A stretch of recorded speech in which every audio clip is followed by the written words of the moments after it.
Betting app కేసులో ED speed పెంచింది. Betting app కేసులో నిందితులుగా ఉన్న సినీ సెలబ్రిటీలకు ఈడీ నోటీసులు జారీ చేసింది.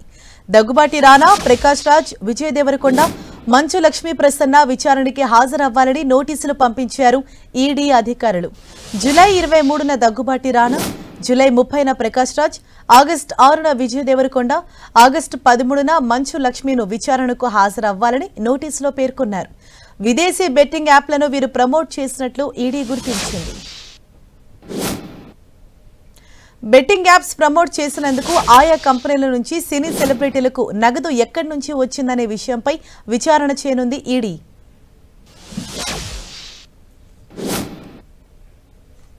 రైట్, ఇదే విషయంపై మరింత సమాచారాన్ని మా ప్రతినిధి సునీల్ మనకు అందిస్తారు. సునీల్, ఇప్పటికే ఎవరికైతే ఈ నోటీసులు అందాయే సెలబ్రిటీలు మరి ఫస్ట్ విచారణకు హాజరవ్వబోతోంది రాణా అని తెలుస్తోంది. మరి ఆయన నుంచి ఏమైనా రిప్లై వచ్చిందా? ఎటువంటి అప్డేట్స్ అందుతున్నాయి?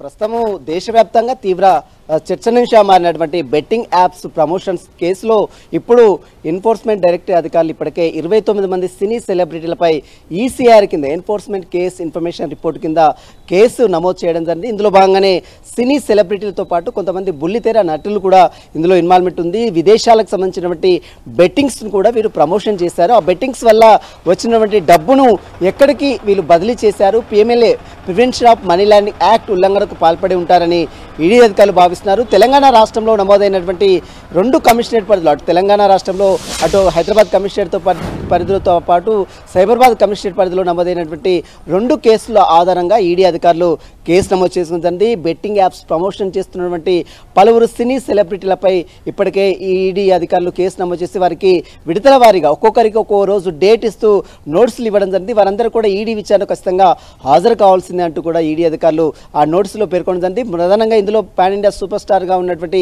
దగ్గుబాటి రానాను అంటే జూలై 23వ తేదీన విచారణకు ఖచ్చితంగా హాజరు కావాలి.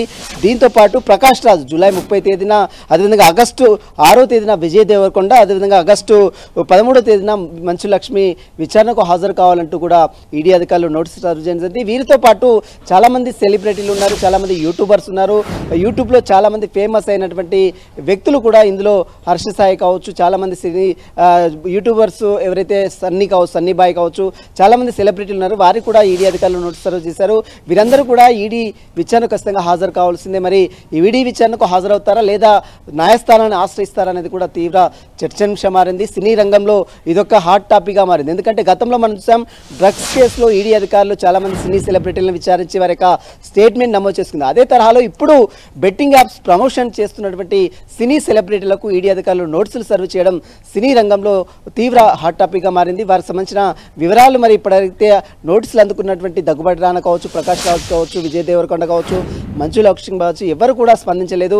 మరి విచారణకు హాజరవుతారా లేదా నోటీసులు సవాల్ చేస్తూ న్యాయస్థానాన్ని ఆశ్రయిస్తారా అనేది కూడా తీవ్ర సందిగ్ధత అయితే కొనసాగుతుందని చెప్పవచ్చు. ఈ నెల అంటే నెక్స్ట్ మంత్ జూలై నుంచి వీరు విచారణకు హాజరు కావాలి కాబట్టి ఖచ్చితంగా ఈ మంత్ నుంచి 23వ తారీఖు అంటే రేపు దగ్గుబాటి రానా హాజరు కావాలి కాబట్టి మరి రానా హాజరవుతారా లేదని కూడా చూడాల్సింది చెప్పవచ్చు. హరీష్, సునీల్, అంటే ఫస్ట్ రేపే విచారణకు హాజరు అవ్వాలి కాబట్టి రానాకి నోటీస్ పంపించారు. మరి ఆయన సైడ్ నుంచి ఏమైనా రిప్లై వచ్చిందా? రేపు విచారణకు హాజరు అవుతారా లేదా అనే దానిపైన ఏమైనా అప్డేట్ అందుతోందా? ఇప్పటివరకు అయితే నోటీసులు అందుకున్నటువంటి ఏ ఒక్క సెలబ్రిటీ కూడా దీనిపై స్పందించలేదు. తమకు నోటీసులు వచ్చినాయని స్పందించలేదు, రాలేదని స్పందించలేదు. కాబట్టి ఖచ్చితంగా రేపు రానాను మొదటగా 23వ తేదీన రానా రావాలని ఆదేశాలు జారీ చేసింది, నోటీసులు చేసింది ఈడీ అధికారులు. మరి బషీర్బాగ్లో ఉన్నటువంటి ఈడీ కార్యాలయానికి ఆ రానా హాజరవుతారా లేదా అన్నది కూడా చూడాల్సింది చెప్పొచ్చు. రానాతో పాటు ప్రకాష్ రాజు, విజయ్ దేవరకొండ, మంచు లక్ష్మి వీరెవరు కూడా స్పందించలేదు. సోషల్ మీడియా వేదిక ద్వారా వీరు ప్రతిదీ కూడా స్పందిస్తారు. కాబట్టి ఈ విషయంలో బెట్టింగ్ యాప్స్ ప్రమోషన్ సంబంధించిన విషయంలో మాత్రం ఎవరు కూడా రెస్పాండ్ కాలేదంటే ఖచ్చితంగా మరి ఈడీ విచారణకు హాజరవుతారా లేదా ఈడీ నోటీసులు సవాల్ చేస్తూ న్యాయస్థానం కూడా గతంలో ఆశ్రయించిన కేసులు మనం చాలా చూసాం. కాబట్టి మరి నోటీసులు అందుకున్నటువంటి సెలబ్రిటీలు ఈడీ విచారణకు హాజరు కాకుండా మరి న్యాయస్థానాన్ని ఆశ్రయిస్తారనేది కూడా చూడాల్సింది చెప్పొచ్చు. ప్రస్తుతం అయితే రేపు మాత్రం దగ్గుబాటి రానా ఈడీ విచారణకు హాజరు కావాలి. గతంలో దగ్గుబాటి రానా చాలామంది బెట్టింగ్స్లో యాప్స్లో ప్రమోషన్ చేశారు. వీరితో పాటు తెలంగాణ రాష్ట్రంలో కూడా చాలామంది ఈ బెట్టింగ్ యాప్ల వల్ల చాలామంది యువత ఆత్మహత్యలు చేసుకొని చనిపోతున్నటువంటి నేపథ్యంలో పోలీసులు తెలంగాణ పోలీస్ శాఖ బెట్టింగ్ యాప్స్ ప్రమోషన్స్ పై తీవ్రంగా సీరియస్ కావడం జరిగింది. ఇందులో భాగంగానే పంజగుట్టలో గతంలో నమోదైన కేసులో చాలా మంది సెలబ్రిటీలను విచారించింది. వారి యొక్క స్టేట్మెంట్ నమోదు చేసుకుంది. కొంతమంది హాజరయ్యారు, కొంతమంది న్యాయస్థానాలను ఆశ్రయించారు.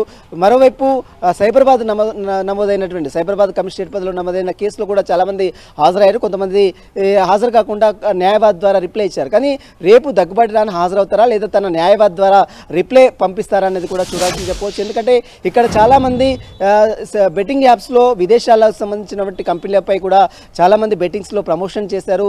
డబ్బులు విదేశాల నుంచి వచ్చిన డబ్బులు లెక్కలు చూపినటువంటి డబ్బులు కూడా వీరు ఎక్కడికి దారి మళ్లించారు, prevention of money laundering act ఉల్లంఘనకు ఏమన్నా పాల్గొంటారా లేదా అన్న దానిపై కూడా పూర్తిగా ఈడీ అధికారులు అయితే కూపీలా అవుతున్నారు. చాలా మంది బెట్టింగ్ యాప్స్లో పాల్గొని చాలా మంది సెలబ్రిటీలు చేస్తున్న బెట్టింగ్ యాప్స్ని ఆకర్షితులై చాలా మంది బెట్టింగ్ యాప్స్లో పార్టిసిపేట్ చేసి డబ్బులు పోగొట్టుకుని ఆత్మహత్యలు చేసుకున్నారు. కాబట్టి ఈ విషయంలో కూడా ఒకవైపు తెలంగాణ పోలీస్ శాఖతో పాటు మరోవైపు ఈడీ అధికారులు కూడా చాలా సీరియస్ గానే ఈ కేసు దర్యాప్తు కొనసాగిస్తుంది. Harisha, thank you Sunil.